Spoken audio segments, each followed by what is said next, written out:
In our review of the double wing offense, I would like to begin by covering our player designations and our hole numbering system. In our double wing, we have two tight ends referred to as the X end and the Y end. The X tight end is lined up to the left side of the formation, with the Y end lined up to the right side of the formation. We also have two wing backs with our two back lined up to the left and our four back lined up to the right. Our quarterback is generally under center, but we will line up in some shotgun stuff. And we'll show you some of our shotgun package later on. Our fullback is lined up generally directly behind the quarterback. Our fullback is a bit unique in that he doesn't have a number to go along with his position like our quarterback, our left wing, or our right wing. And I'll explain that here in a minute. Our hole numbering system is pretty standard. We number our holes with the even numbers to the right and the odd numbers to the left. Beginning to the right here, our 0 hole is our center's right foot, 2 hole is the right guard, 4 hole is right tackle, 6 hole is right tight end, 8 hole is the right wing. And then moving to the left, the 1 hole is the center's left foot, 3 hole is the left guard, 5 hole is the left tackle, 7 hole is the left tight end, 9 hole is the left wing. So our play designations generally are a 2-digit play designation when the quarterback or one of the wing backs is going to be running the ball. For example, if we call 28 power, the first digit tells us which back is going to be running the ball, and the second digit tells us what hole they're running the ball to. So 28 power would mean our 2 back or our left wing will be running the ball to the 8 hole on our right side. Now when we give the ball to the fullback, we actually use a 1-digit designation. So we would call, for example, 6G would tell us that the fullback is getting the ball and running to the 6 hole. And we just feel like that's eliminated some confusion that we've had in the past on people hearing things in the huddle where they get confused as to whether it was the 2 back or the fullback getting the ball. So we just decided the fullback would be a 1-digit play call, and the wings and the quarterback are 2-digit play calls. So moving on here to discuss a few things about the double wing. A few of the things that make the double wing unique is our alignment with our linemen and our line splits. So our line splits, or the distance between each of our linemen up front and the distance between our linemen and our tight ends, is generally no more than 6-inch splits foot to foot. So in other words, from the center's right foot to the guard's left foot here, it would only be 6 inches max. As we get down closer to the goal line, that becomes a 0-inch split, or a 0 split. They're almost foot to foot. And we keep those rules all the way across the board here. And you'll see on film we're pretty tight. The other unique thing is we require guys to have their inside hand down in their stance and their inside foot back. So players that are on the right side of our formation are in a left-handed stance, and players on the left side are in a right-handed stance. Our wing backs, we don't care what hand goes down. We have them tilted though at a 45-degree angle generally, pointing at the V of the neck of our tight end. And our fullback will also be in a 3-point stance, and they are a bit unique also in that they are somewhat, they're in a sniffer position right behind the quarterback. So they line up close enough to the quarterback where they can reach out and touch the quarterback's rear end when they're in their stance. So those are some things that make the double wing unique. Our tight splits allow us to pull linemen all the way across the formation and get through the hole a little easier. Our tight splits also allow us to block the play side without penetration from the defensive players. So some of the formations, our base formation, again, we have 2 tight ends, 2 wings, and a fullback. Generally, when we line up in this formation, it is not called as part of the play call. So if we just call 28 power, there's no formation call as part of that, so our guys know to line up in our base formation. The next set of formations we have are slot, split, and spread.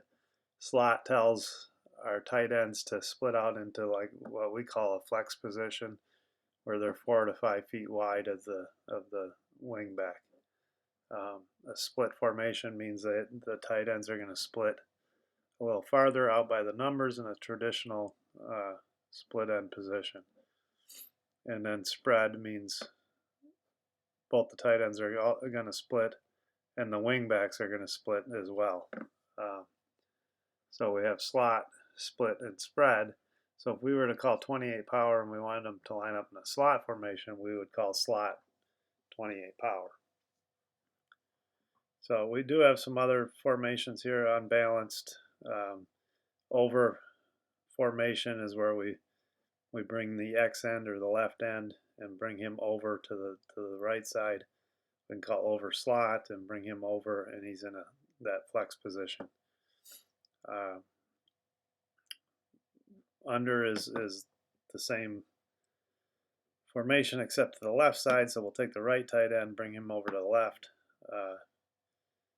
and then we have under slot as well. Now, we've done this in years past, and it depends on personnel.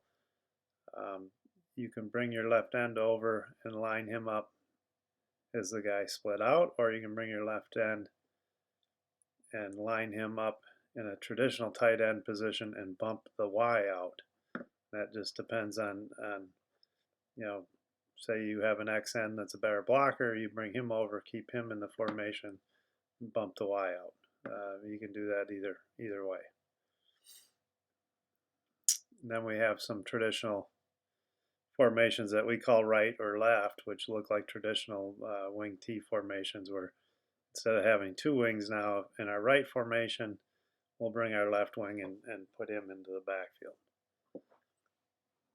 And we also have another unbalanced one where we like to bring our tackles over.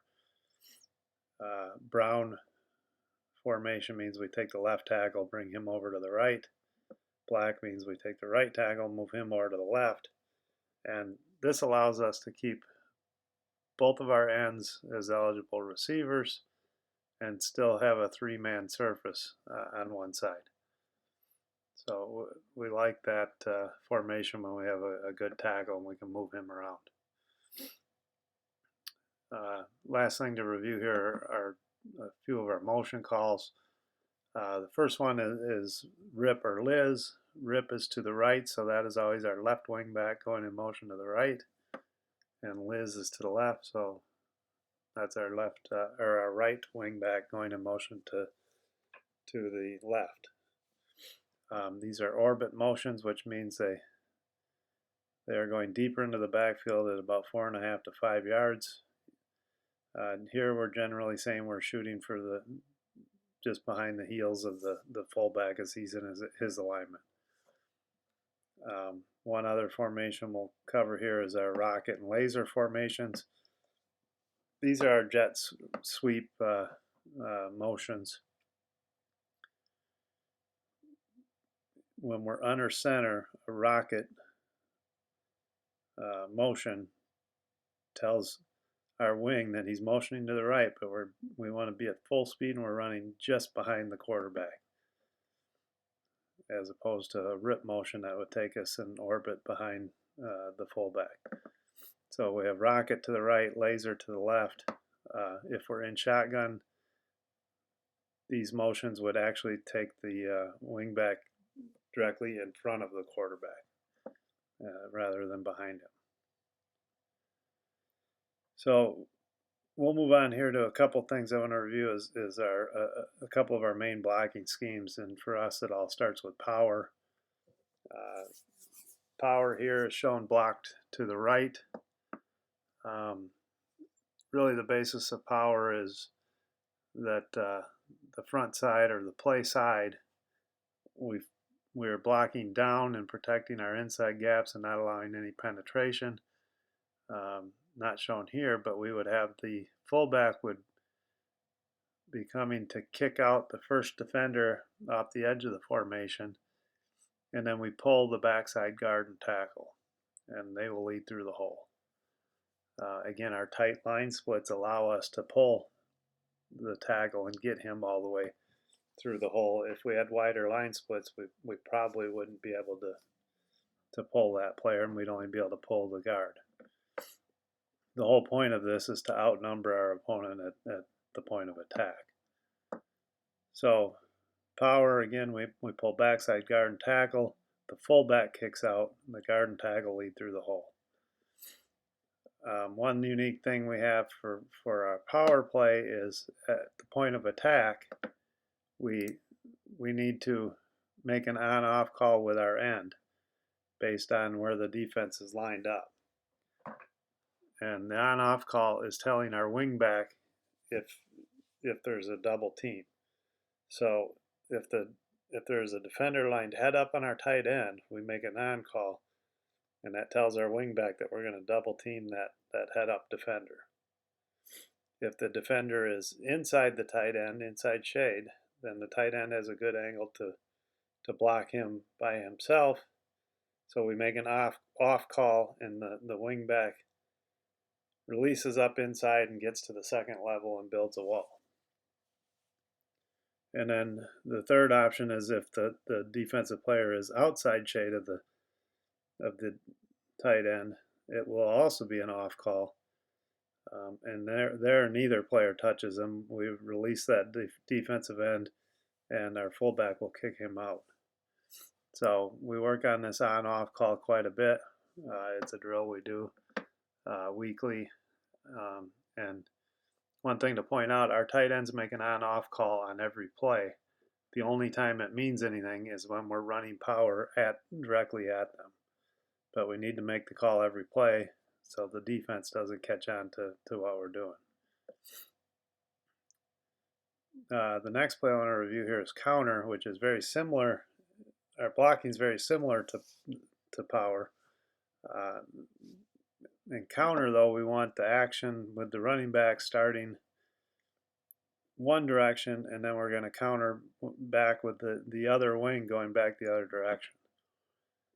So in counter, though, rather than having the fullback kick out, now the guard is first guy there, and he's going to kick out, and the backside tackle will lead through the hole. The fullback will actually be leading away from the play, kicking out the backside edge just like he would as if we're running power towards the right. Power and counter are really our main plays, and everything in our offense kind of revolves around those two plays.